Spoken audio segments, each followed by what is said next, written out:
আমাদের দিল্লিতে বোম্বেতে একটা ঘটনা ঘটে যায়। বোম্বেতে খুব ধনী ব্যক্তি আর তিনি বহুবিধ অর্থবিত্ত বাড়ি গাড়ির মালিক, গ্রামে একসময় কৃষিকাজ করত। বোম্বে গিয়ে কুলিগিরি করে কুলিদের সর্দার হয়ে টাকা বানিয়ে ফ্যাক্টরি খুলে এখন আলিশান বাংলা গাড়ি বাড়ি তৈরি করেছে। কিন্তু গ্রামের যে তার বন্ধু, এই অভাবী সরল বন্ধুর কথা সে বলতে পারেনি। বন্ধুকে বোম্বে ডেকেছে, বন্ধু এসে দেখছে অবাক, তুই এত বড় বাড়ি, এত গাড়ি, এত এত দামি আসবাবপত্র কি করে করলি? বলে, তুই তো মূর্খই থেকে গেলি, তোর গায়ে এখনো মাটির গন্ধ লেগে আছে, সেই কৃষিকাজ করে কাটালে, আমাকে দেখ। আসলে তুই একটা মূর্খ। বন্ধু তো এই ধনী বন্ধুটা গ্রামের সরল কৃষক বন্ধুকে বলছি, তুই একটা ঘোর মূর্খ, কিছুই করতে পারলি না।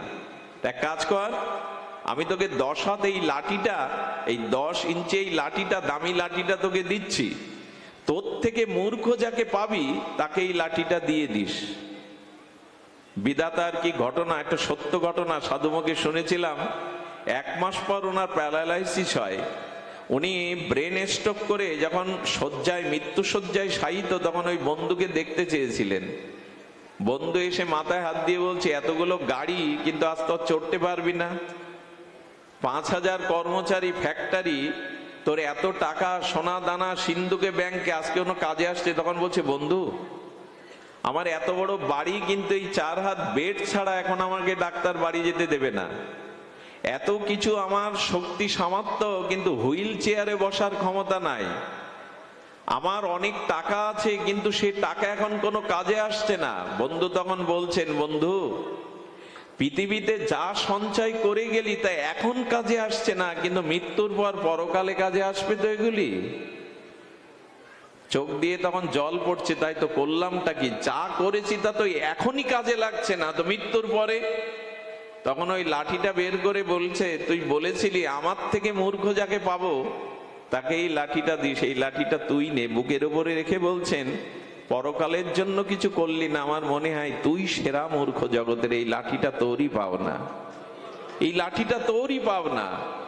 তা আমরা শুধু জগৎ নিয়ে মেতে থাকবো, ওই সংসার নিয়ে মেতে থাকবো, পরকালের কোথায় যাব, কি গতি হবে, সেজন্য একটু হরিভজন করব না? এই প্রশ্নটাই তো ভাগবত আপনাদের কাছে রাখছে, মহন্ত সাধুগণ তো এই প্রশ্নটাই রাখছে। ওগো, ভজনের যোগ্য জন্ম পেয়েছে, একটু ভজন করো, সাধু সঙ্গ করো, এছাড়া কোনো উদ্ধার নাই। আপনাদের মনে পড়ে, সাধু সঙ্গ ব্যতীত, সাধু কৃপা ব্যতীত, মহৎ কৃপা ব্যতীত কিছুই হবে না। তুলায়াং লবে না বিনা সর্গং না পুনর্ভবং ভগবৎ সঙ্গী সংঘর্ষ মত্ত নাম কিমতা শিষ। রহুগণকে বলেছিলেন, রাজসী ভরত শোনো, স্বর্গের পথ পাওয়া বা মুক্তি পাওয়া, এই পাওয়ার থেকে অনেক বড় পাওয়া যদি ক্ষণকাল ও বিশুদ্ধ ভগবানের অনুরাগী ভক্তের সঙ্গ পাও। যদি ভক্তের সঙ্গ পাও, রসিক মুরারির কথা মনে আছে? রসিক মুরারির কথা শুনুন। এই রসিক মুরারি, তিনি একজন পরম আরাধ্য শ্রীগুরু পাদ পদ্ম, ভজন করতে করতে সিদ্ধপ্রাপ্ত হয়ে গেছেন। একটু ধ্যান দিয়ে শুনুন এই রসিক মুরারির কথা। উনি গেছেন ওনার এক শিষ্যের গৃহে, আর শিষ্যের গৃহে গেলে সেই শিষ্য হলো রাজ কর্মচারী। তো গুরুদেবের সান্নিধ্য চরণ সেবার জন্য 3 দিন রাজকার্যে যাননি। রাজা ডেকে পাঠিয়েছে 3 দিন পর, প্রয়োজনীয় কাজ ফাইল পড়ে আছে, তুমি কি নিয়ে মেতে আছো? শরীর অসুস্থ? বললে অসুস্থ না। কেন আসুনি? রসিক মুরারি পরমার্থ গুরুদেব বৃন্দাবন থেকে এসেছেন, তার সেবার জন্য আসেনি। বলে, ও গুরু প্রীতি, সাধু প্রীতি, তা তোমার সাধুকে একটু দেখাও, গুরুদেবকে দেখাও। ইনি ছিলেন তার্কিক, অবিশ্বাসী। বলেন, গুরুদেবকে একবার রাজসভায় নিয়ে আসো, আমি দেখতে চাই। খুব ধ্যান দিন এই শব্দের দিকে, ঘটনার দিকে। রসিক মুরারিকে বলছেন, আমাদের মহারাজা আপনাকে একটু দেখতে চাইছে। বলি, চলো, আর কি করার। রসিক মুরারি আসছে, আর ওনার অভ্যর্থনার জন্য কি করেছে জানেন? এই নাস্তিক রাজা একটা মস্ত হস্তি রেখে দিয়েছে, যাতে ঢুকতে গেলে ওকে কিছুটা উচিত শিক্ষা দেয়। মত্ত হস্তি আর কি করবে, তাকে তাড়াবে, উচিত শিক্ষা দেবে, সুর দিয়ে একটু ঠেলে ফেলে দেবে। অভ্যর্থনার জন্য এই কূটনীতি পরায়ণ রাজা সাধু অপমানের জন্য মস্ত হস্তি রেখে দিয়েছে ওখানে। রসিক মুরারি ভগবানের দিব্য নাম স্মরণ করতে করতে চলেছে, যেই না হাতি তার স্বভাববশত আক্রমণ করতে যাবে, রসিক মুরারি হাত বাড়িয়ে, আমি গল্প শোনাচ্ছি না, ভক্তমাল চরিত্র, হাতির চোখে চোখ রেখে বলছে, ওরে এই গজ জন্মে এসেছিস, আর কত অপরাধের কারণে এই পশু জন্ম পেয়েছিস। সামনে গিয়ে বলছেন এই রসিক ভক্ত, রসিক মুরারি অনুভবী ভক্ত, একবার হরি বল না, একবার হরি বল। এদের স্বভাব দেখুন, হাতিকে বলছে একবার হরি বল। কি বলবো আপনাদের, চিলেকোটা থেকে রাজা দেখছে এই কাণ্ড কারখানা। হাতিটার চোখের দিকে চাকিয়ে যখন চোখের জলে এই মহা অনুভব হরি বলেছে, হাতির চোখ দিয়ে, ছোট চোখ তো, গড়গড় করে জল পড়ছে। হাতিটা দুটো পা নিচু করে সুর দিয়ে ওনার চরণ ছুঁয়ে দিল। বললেন আজ হতে আমি তোর কনে হরিনাম দিলাম। নিচু হয়েছে তো কানে ভগবানের দিব্য নাম দিয়ে দিলেন। কি বলবো, ব্রজের রাধাকুণ্ডের তিলক ছিল, সেই তিলকটা হাতির মাথায় দিয়ে দিল। আর নিজের প্রসাদী নাম, ওই সাধু মুখের প্রসাদী নাম, নামের এমন একটি ক্ষমতা, এটা আগুনের মতো, আগুনে জেনে না জেনে হাত দেন পুড়বেই। নাম যেই ভেতরে গেছে, হস্তিটার মধ্যেই মহতের কৃপায় সে চরণে ওখানে গড়াগড়ি দিতে শুরু করেছে, ধুলা মাখতে শুরু করেছে। রাজার তো বিস্ময় প্রকাশ করে বললেন, কে ইনি? একটা মস্ত হস্তিকে প্রণাম করালো, তার চোখে জল এনে দিল।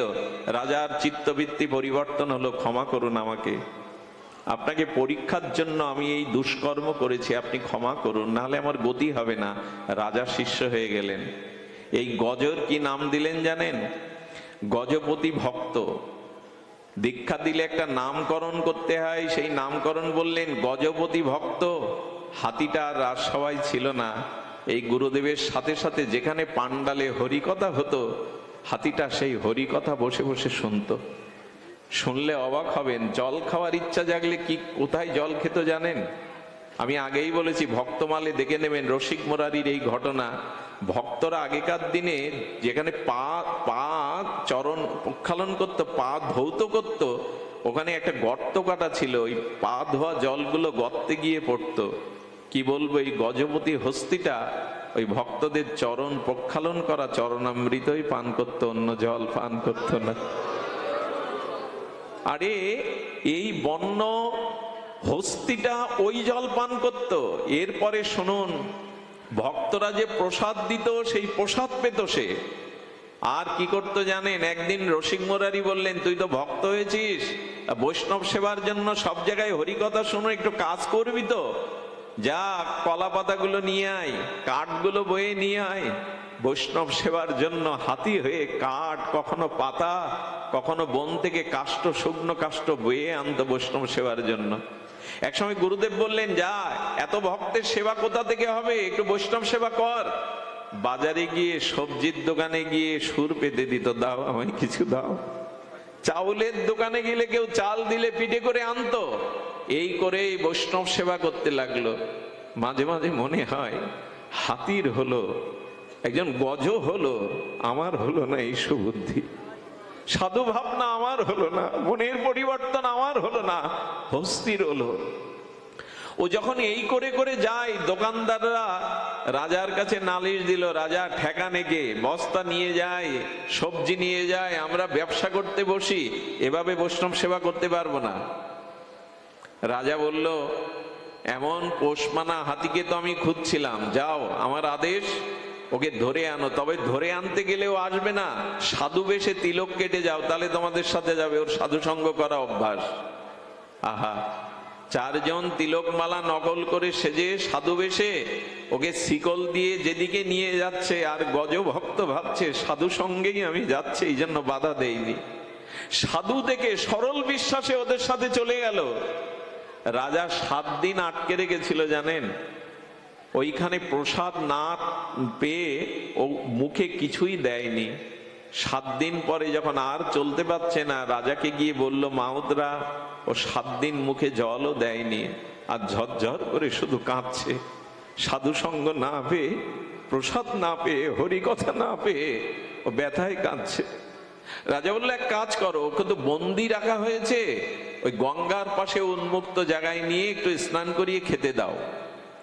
যেই না গঙ্গার পাশে নিয়ে গেছে, গঙ্গাকে দেখে প্রণাম করে বলছেন, মা মা আমি তো জন্তু জানোয়ার হয়ে জন্মেছি, ওরা আমাকে বেঁধে রেখেছে, সাধু সঙ্গ করতে দেয় না মা, কিন্তু আমি কি করব মা? আমার মনও চাইছে মা তোমার চরণে, তোমার জলে, তুমি তো হরির চরণ থেকে এসেছো গঙ্গা, শেষ বিদায় দাও মা, তোমাতেই আমি দেহ রাখি, এই দেহ বললে যেন ভজনের দেহ নিয়ে আসতে পারি। গঙ্গা জলকে প্রণাম করে গঙ্গা জল সুরে নিয়ে গঙ্গার গভীরে গিয়ে বলছেন, মা এখানেই তোমার কোলে প্রাণটা রাখতে দাও, যাতে এই জন্ম ছেড়ে আগামী জন্ম অন্তত ভজনশীল মনুষ্য জন্ম পেয়ে ভজন করতে পারি। কি বলবো আপনাদের, গঙ্গার মধ্যেই নিজের প্রাণটা ত্যাগ করে দিল এই গজ, গঙ্গার মধ্যেই প্রাণ ত্যাগ করে দিল।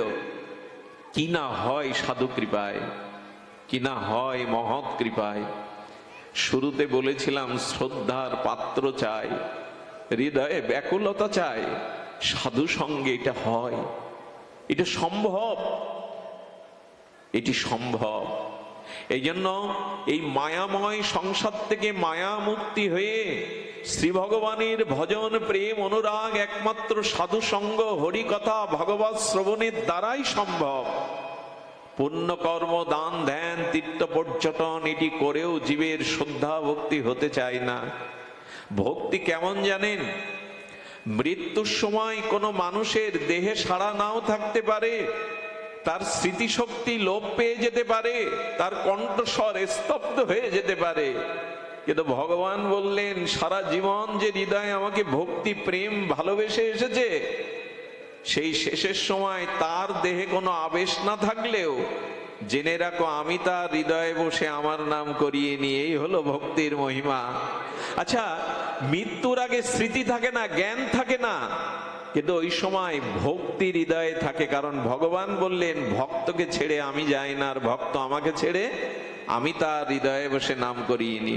ভগবান বলছে যে ভক্তির আশ্রয় করেছে জেনে রাখো, সে ভবপারের কূলে গিয়ে দাঁড়ালে তাকে আমার নৌকাতে উঠতে হবে না, আমি দুবাহু বাড়িয়ে বুকে করে তাকে আমার নৌকায় তুলে নেব। ভবামি নাও চিরাত পার্থমর্যবে শীত চেতনা, আমি তাকে পার করে দেব, কথা দিলাম।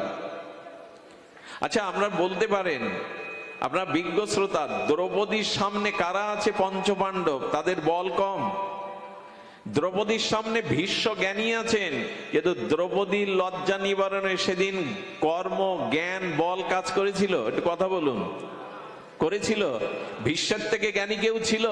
ভীষ্ম তো সেখানে বসা। পঞ্চপাণ্ডবদের শক্তি কম ছিল, তৃতীয় পাণ্ডব বিশ্ববিজয়ী অর্জুন ছিল, কিন্তু ভগবান দেখাচ্ছেন এই দেখো ভক্তি ছাড়া একটা সময় আসে তখন জ্ঞান কর্ম কাজে লাগে না। এই সময় দ্রৌপদী নিজের চেষ্টাও করেছিল, কিন্তু বাহু বাড়িয়ে দিলে গোবিন্দ বস্ত্র অবতার হয়ে আর তার লজ্জা নিবারণ করে জগতে প্রমাণ করলো জ্ঞান কর্ম যোগ ধ্যান কাজে না লাগলেও সেই চরম সময়ে ভক্তি কাজে লাগে, সমর্পণ কাজে লাগে। এই জন্য ভক্তি হলো গরীয়সী, ভক্তি কাজে লাগে। দ্রৌপদী জগৎকে জানালো তার চরণে সমর্পণ, ভক্তি হলো সার। আমার স্বামীরা তো এগিয়ে আসেনি, জ্ঞানী ভীষ্ম তো এগিয়ে আসেনি। সুধীবৃন্দ, এই জন্য ভক্তিকে সার করুন। শুধু কি তাই, যিশু খ্রাইস্টকে ওরা যখন কুশে বিদ্ধ করে মারছে তখন উনি কি বলছেন? আচ্ছা, ওনার শক্তি কম ছিল, ওনার বল কম ছিল, কিন্তু ভক্তির দ্বারা বললেন প্রভু ওদের ক্ষমা করো। এটা ভক্তির দ্বারা সম্ভব। এই জন্য ভক্তি গরীয়সী, ভক্তি মহীয়সী। ভক্তি হলো মুকুটমণি ভগবানের, ভক্তিটাই প্রয়োজন। সেই ভক্তি আসে সাধু সঙ্গ হরি কথাতে, সেই ভক্তি আসে ভগবানের নাম ভগবানের চরণে সমর্পিত ভাবের দ্বারা। আরো শুনুন, হরিদাস ঠাকুরকে 22 বাজারে বেত্রাঘাত করা হচ্ছে, তার দেহ থেকে রক্ত লাল হয়ে মাটি ভিজে যাচ্ছে, কিন্তু হরিদাস ঠাকুরের দেহাবেশ নেই। কেন জানেন? হরিদাস ঠাকুরের প্রতিটি বেত্রাঘাতকে মহাপ্রভু তার নিজে বুকে টেনে নিয়েছিলেন। নিজের হরিদাস ঠাকুরের বেত্রাঘাতের আঘাতকে প্রভু নিজ বুকে নিয়েছিলেন, বলেছিলেন জ্ঞান যেখানে রক্ষা করে না, যেখানে কর্ম রক্ষা করে না, কিন্তু ভক্তি ভক্তকে চিরকালই রক্ষা করে। মহাপ্রভু তার অঙ্গে এই ব্যথা নিয়েছিলেন। আপনাদের অনুরোধ করব, অনেক জ্ঞান, অনেক কর্ম, অনেক যোগ, অনেক ধ্যান হলো, ভক্তি যদি না হয় তো কিছুই হওয়ার নাই। সনাতন গোস্বামী বলেছেন, ব্যঞ্জন রান্না করলেন কিন্তু লবণ দিলেন না, বাগান করলেন কিন্তু সেই বাগানে ফুল আর ফল হয় না, সে বাগান করার মানে কি? তেমনি বলছেন যে সবজি রান্না করলে লবণ দিলেন না, তো এই লবণহীন ব্যঞ্জন যেমন, ফুল ফলহীন বাগান যেমন অসার হয়ে যায়, তেমনি ভক্তি ছাড়াও জীবন অসার হয়ে যায়। ভক্তি ছাড়া জীবনের মহিমা প্রকট হয় না, ভক্তি ছাড়া জীবন ধন্য হতে পারে না। এই জন্য গীতার ভক্তিযোগে ভগবান বলছেন, আমাকে স্মরণ করো। ভক্তিযোগ কঠিন নয়, ভক্তিযোগ সহজ। আমাদের সমস্ত আচার্যগণ এ কথাই বলেছে। তবে অনুরোধ করি, ভক্তিতে একটা জিনিস শুধু আপনাকে মানতে হবে, সেই জিনিসটা আমি সুখ চাই না, আমি তোমার কাছে কিছুই চাই না, শুধু তোমাকে যেন ভালোবাসতে পারি, তোমাকে যেন সুখ দিতে পারি, এরই নাম ভক্তি। আরে কাউকে কিছু দিলেন আর বিনিময়ে কিছু নিলেন, এটা ভক্তি না। ভগবানের চরণে যেন নিজেদের সসুখ কামনা বাসনা নিয়ে ভজন না করি, তাহলে পুণ্যকর্ম হবে বটে, ভক্তি হবে না। ভক্তি তাকেই বলে যেখানে নিজের সুখের কিছু চাওয়া নেই, প্রিয় পরম ভগবানকে সুখ দেওয়াই শুধু আমাদের অভিলাষ বা ইচ্ছা। এই জন্য আপনাদের কাছে সর্বশেষ অনুরোধ করি, বিশ্রাম বেলায় ভগবান সুখ পাচ্ছেন কিনা, ভগবান আনন্দ পাচ্ছেন কিনা, এই লক্ষ্য আমাদের হৃদয়ে যেন থাকে। তুমি সুখী তো? তোমাকে আমি আনন্দ দিতে পাচ্ছি তো? বিনিময় তোমার কাছে যেন আমি কিছু না চেয়ে বসি, নিজের সুখ সমৃদ্ধি, নিজের ভালো লাগা, এটা যেন না চাই। তুমি সুখী হও। ছোট্ট একটি ঘটনা দিয়েই আজকের পাঠ বিশ্রাম করি। এই ছোট্ট ঘটনাটি বড় মার্মিক। অশ্বিনী কুমারের ঘটনা। ইনি কলকাতাতে তখন ব্রহ্মজ্ঞ সবাই উনি শাস্ত্র পাঠ করতেন। আহা, আজকে বেলা 3 ঘটিকায় তারই ব্যাসাসনে বসে পাঠ করার কথা। দুপুর 12টায় তার একমাত্র মেডিকেলে পড়া ছেলেটা সে স্ট্রোক করে মারা গেছে। আর মৃত সন্তানটাকে ঘরের মধ্যে ঢেকে তালা দিয়ে রেখে আর ভক্তদের মহাজনদের আসবার জন্য হাত জোড় করে অভ্যর্থনায় দাঁড়িয়েছে। সাধুগণ মহন্তগণ এলেন। 3টের সময় ব্যাসাসনে বসে তিনি হরি কথা বললেন, ভগবানের কথা বললেন। 4টের সময় সাধুরা যখন চলে যায়, হাত জোড় করে বললেন, আপনাদের একটা কাজ বাকি আছে, আমার সাথে আসুন। তালাটা খুলে আর সাদা কাপড়টা তুলে বললেন, ভগবান আমার কাছে একে কটা বছর রাখতে দিয়েছিল, আজ ভগবান ওকে নিয়ে গেছে, ওকে একটু আশীর্বাদ করে যাবেন না আপনারা? একে কি ব্যাখ্যা করবেন? যারা এসেছিল তারা চোখের জলে বলছেন, মৃত পুত্র ঢেকে রেখে আপনি আমাদের অভ্যর্থনা করে পাঠ করলেন? বললেন, আমার কাছে যিনি রাখতে দিয়েছিলেন, আচ্ছা আপনার কাছে কেউ যদি 12 বছর আগে একটা মুক্তা রাখতে দেয়, 12 বছর পরে যদি চেয়ে নিয়ে নেয়, আপনি বলবেন আমি দেব না? উনি ব্যাখ্যা করছেন, আমার কাছে রাখতে দিয়েছিল পরমাত্মা ভগবান, আবার আর চেয়ে নিয়ে গেছে। আমি হারিয়েছি ওকে, কিন্তু আমি চাই না ভক্তকে হারাতে, ভক্তের চরণ ধুলি হারাতে। আপনারা ওকে আশীর্বাদ করে যান। এই কলকাতায় ঘটে যাওয়া একটি ঘটনা। এরাই ভক্ত, এরাই ভক্তিকে জানে যে আমি আমার সুখের কিছু চাই না, আমি চাই তুমি সুখী হও, ভক্ত সুখী হোক। সুধীবৃন্দ, আমি নিতান্তই আপনাদের অযোগ্য। যে সকল ভক্তবৃন্দ আপনারা এসেছেন, আমি অবাক হয়ে যাচ্ছি। আমি নর্দমার একজন মূর্খ কীট, বিষয়ী কীট। আপনারা দূর থেকে যা শুনেছেন তা নয়। দূর থেকে চাঁদ ভালো লাগে, চাঁদ নিয়ে কবিতা লেখা যায়, গান লেখা যায়, কিন্তু চাঁদে বিজ্ঞানীরা গিয়ে দেখলো চাঁদে পোড়া মাটি, অক্সিজেন নেই, ওখানে কেউ ছেড়ে দিলে মারা যাবে। আমার অবস্থাও তাই। দূর থেকে হয়তো শুনেছেন ভাগবত বক্তা আসছেন, কিন্তু আমি ওই দূরে চাঁদের মতো, দূর থেকে ভালো লাগে, ভেতরে কিছু নাই দেওয়ার মতো। সমুদ্রের জল যখন তরঙ্গ ওঠে, ঢেউ খেলে, চাঁদের কিরণ সূর্যের কিরণ লাগলে মনে হয় কেউ রূপা গলিয়ে দিয়েছে, চিকমিক করছে, দূর থেকে ভালো লাগে।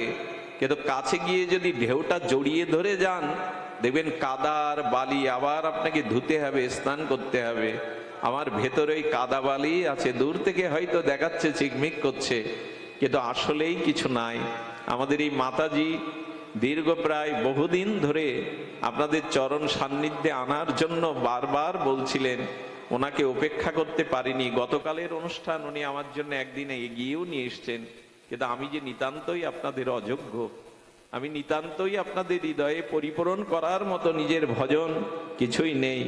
কিন্তু একটু অনুরোধ করব ঠাকুর হরিদাসের, এই অনুরোধ আজ আমার বিশ্রাম কথা। সময় অনেক চলে গেছে, দিন অনেক চলে গেছে। আমি এই কথাটি কত কোটিবার বলেছি তা জানা নাই। আমার বুধাটাই 16 বছর আগে শুনুন। একটু দয়া করে এই কথাটি শুনে তারপরে গৃহে চলে যাবেন, বা এখানে যারা আশ্রয় থাকবেন আপনাদের এই কথাটি হৃদয়ে নিতে বলছি। ছোট একটা ছেলে এলো, অল্প বয়সী ছেলে এসে আমাদের পেছনে বসে কীর্তন করছে। কীর্তনটার ভাষা কি জানেন? এমন দিন আর হয় কি না হয়, হরি বল বলো ভাই। দেখবেন কীর্তনের শেষে আমরা গাই, এমন দিন আর হয় কি না হয়, হরি বল বলো ভাই। ছেলেটা হাত তুললো, অল্প বয়সী ছেলে হাত তুললে তো ভালো লাগে।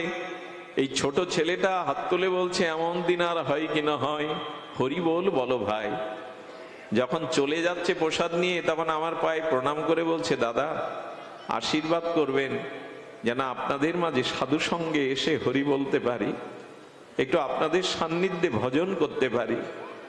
রাত 12টায় বিদায় নিল। পরের দিন বেলা 9টার সময় আমার মা এসে বলল, জানিস ওই ছেলেটা মারা গেছে জলে ডুবে। সুধীবৃন্দ, আমি ছুটে গিয়ে দেখলাম সদ্যই ডুবে যাওয়া মৃত ছেলেটিকে তুলসী তলায় শায়িত করা। ওর মুখের দিকে তাকিয়ে আমার মন একটা প্রশ্ন করেছিল, কিরে শশাঙ্ক, কাল বললি এমন দিন আর হয় কি না হয়, হরি বল বলা হয়, আর বলবি না? আর হরি বলবি না তুই? একবার বলে যা।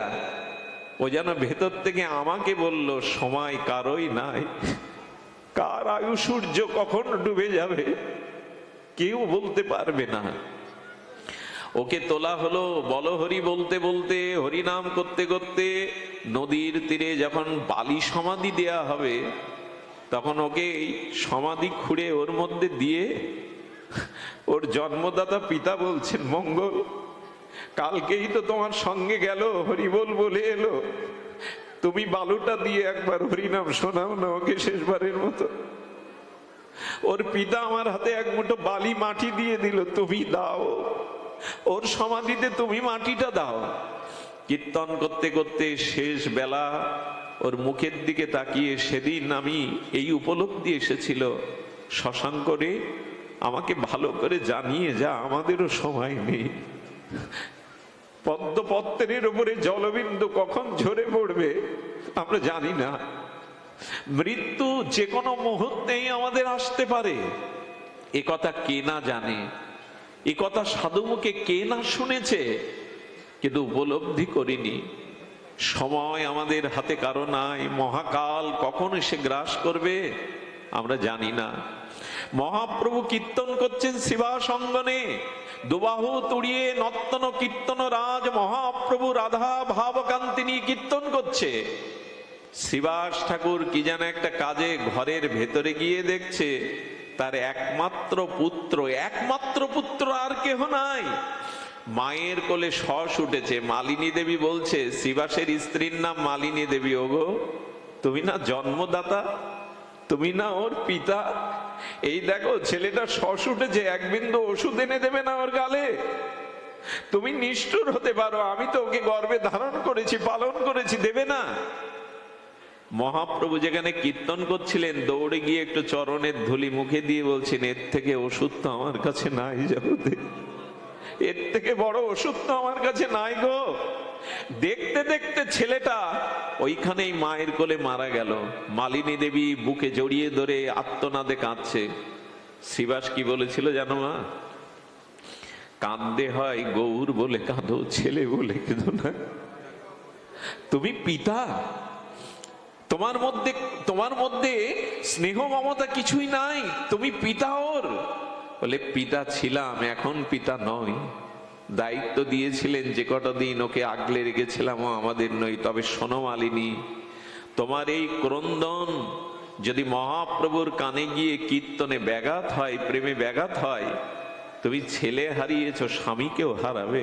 আমিও কিন্তু জলে ডুবে শ্রীবার যা বলে তাই করে। যখন দেখছে বলেও কান্না থামছে না, তখন আঁচলটা দিয়ে বললেন, মুখে গুজে কাঁদো যাতে তোমার কান্নার স্বর মহাপ্রভুর কানে না যায়। এরা কি নিষ্ঠুর, পাষাণ? পাষাণ নয় গো, ছেলে বহু জন্ম পেয়েছি, মহাপ্রভুকে তো পাইনি। ছেলে স্ত্রী পুত্র কত জন্মে বদলেছি, ভগবানকে তো পাইনি। আজ ভগবান দুয়ারে কীর্তন করছে, কেঁদো না তুমি। মহাপ্রভুর পাশে এসে হাত তুলে নৃত্য করছে, কীর্তন করছে। প্রভু কীর্তন কিছুটা স্তিমিত করে বললেন, শ্রীবাস, আমি কীর্তনে আনন্দ পাচ্ছি না কেন? তোমার গৃহে কোনো অমঙ্গল হয়েছে কি? আপনি আমি হলে কি উত্তর দিতাম? একমাত্র ছেলে মরা পড়ে রয়েছে। শ্রীবাস প্রভুর দিকে তাকিয়ে বলছে, প্রভু তুমি মঙ্গলময়, তুমি যেটা সেখানে অমঙ্গল আসতে পারে না। প্রভু তুমি কীর্তন করো, সূর্যে কখনো অন্ধকার আসতে পারে না, তুমি কীর্তন করো। মহাপ্রভুকে জানতে দেয়নি, নিজেও কীর্তন করছে, নৃত্য করছে। প্রভু আবার ভক্তদের বলছে, ভক্তগণ বলো না আমি কীর্তনে প্রেম পাচ্ছি না কেন? পৃথিবীতে এরকম দৃষ্টান্ত খুব বিরল।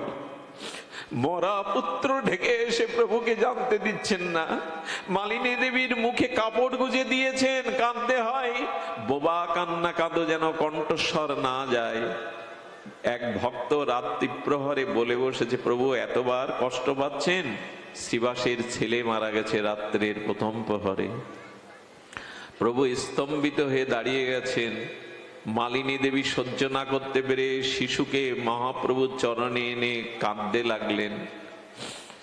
কি বলবো আপনাদের, শ্রীবাসের কাঁধে হাত দেখেছে মহাপ্রভু। শ্রীবাস, পুত্রকে ঢেকে এসে আমাকে বুঝতে দাওনি কীর্তনে ব্যাঘাত হবে বলে? তোমাদের মতো ভক্তকে ছেড়ে আমাকে সন্ন্যাস নিতে হবে, প্রভু মনে মনে ভাবছেন। এদের ছেড়ে আমি নবদ্বীপ ছেড়ে সন্ন্যাস কি করে নেব? এরা পুত্রের থেকেও আমাকে কীর্তনকে ভালোবেসেছে। শ্রীবাসের স্ত্রী মালিনী দেবী কাঁদতে বলছেন, ফিরিয়ে দাও। সঙ্গে সঙ্গে ওই আত্মাকে সংযোজন করেছিলেন। এই দেখুন মায়ার ভগবানের পার্থক্য। যখন কাঁদছেন বললে, প্রভু এই দাসকে কেন স্মরণ করেছেন? বললেন, তোমার পিতামাতা কাঁদছে, ফিরে আসতে চাও? বলেন, ওদেরকে আমি চিনি না, হয়তো কোনো জন্মের পিতামাতা ছিল, ওদের বলে দিন ওদের আমি কেউ না। আমি তোমার চরণে পরম সান্নিধ্যে পরমানন্দে আছি, ওদের বলে দিন ওদের আমি চিনি না। কারণ মৃত্যু আমাদের পেছনের সব ভুলিয়ে দেয়, বিস্মৃতি করে দেয়। শ্রীবাসের স্ত্রী মালিনী দেবীর কান্না দেখে নিতাই গৌর মালিনী দেবীর কোলে বসে বললেন, ও মা, আজ আমার জন্য আমি থাকতে কলঙ্ক হবে, সন্তান হারালি। তবে শোন মা, তোর এক সন্তান চলে গেছে, আজ থেকে আমি আর নিতাই তোর কোলে বসে বলছে, আমরা দুই ভাই আজ থেকে তোমার সন্তান। মা, যারা ভগবানের জন্য সর্বস্ব করতে পারে ভগবান তাদেরই হয়ে যায়। আর এ কথা মিথ্যা ভাববেন না, আশ্চর্য হতে হয়। মালিনী দেবীর কোলে নিতাই চাঁদ বসলে ওই বৃদ্ধা, ওই মালিনী দেবীর বুকের স্তন থেকে দুগ্ধ খরে কাপড় ভিজে যেত, ওই মাতৃপ্রেম জেগে যেত নিতাই কোলে বসলে। এটা প্রবঞ্চনাময় কোনো সংবাদ নয়, এটাই ঘটনা। ভক্তির মহিমা এমন যে নিতাই চাঁদ কোলে বসলে মালিনী দেবীর বুকের স্তন থেকে অমৃত দুগ্ধ খরিত হয়ে বসন ভিজে যেত। ভক্তির মহিমা এমন। এই জন্য অনুরোধ করছি, স্ত্রী পুত্র বান্ধব এদের অনেক অনেক জন্মে পেয়েছি, ভগবানকে পাওয়া হয়নি, তার ভজন করা হয়নি। তাই হরিদাস ঠাকুর জগৎকে জানিয়ে গেল, যেতেই যদি হয় গো, সংসার থেকে তো একদিন থাকতে আসেনি, যেতে হবে। তবে যাওয়ার বেলায় এইটুকু জানিয়ে রেখো ভগবানের চরণে, যেন তোমার কমল চরণটা বুকে নিয়ে, তোমার বদনটা এই মুখে দেখতে দেখতে আর হরির নাম নিতে নিতেই যেন চিরদিনের মতো আমরা বিদায় নিতে পারি, এই প্রার্থনাটাই ভগবানের চরণে যেন আমরা জানিয়ে রাখি। আজকের এই অনুষ্ঠান আমি অযোগ্য, অনেকটা এই আসরে আমি বেমানান, আমার শিক্ষা নাই, দীক্ষা নেই, প্রবচন করার মতো গুরু কৃপা নাই, আমি অতি নগণ্য, অতি সাধারণ বিষয়ে। কিন্তু মা জননীর আহ্বানে আপনাদের চরণ পেয়ে মনে হচ্ছে স্বর্গেও আমি এই সুখ পেতাম না, হয়তো বৈকুণ্ঠ এই সাধুসঙ্গের হরি সুখ সবসময় পাওয়া যায় না, যেটা আপনাদের সান্নিধ্যে পেলাম। আপনাদের কাছে ছোট একটা অনুরোধ, আপনারা চরণ ধুলি দিয়ে আমার মস্তককে ভূষণ করবেন, ধন্য করবেন, যেন আপনাদের চরণ প্রান্তে বসে জন্ম জন্মান্তরে এমন সাধুসঙ্গ হরিকথার সুযোগ, সুবর্ণ কৃপা লাভ করতে পারি।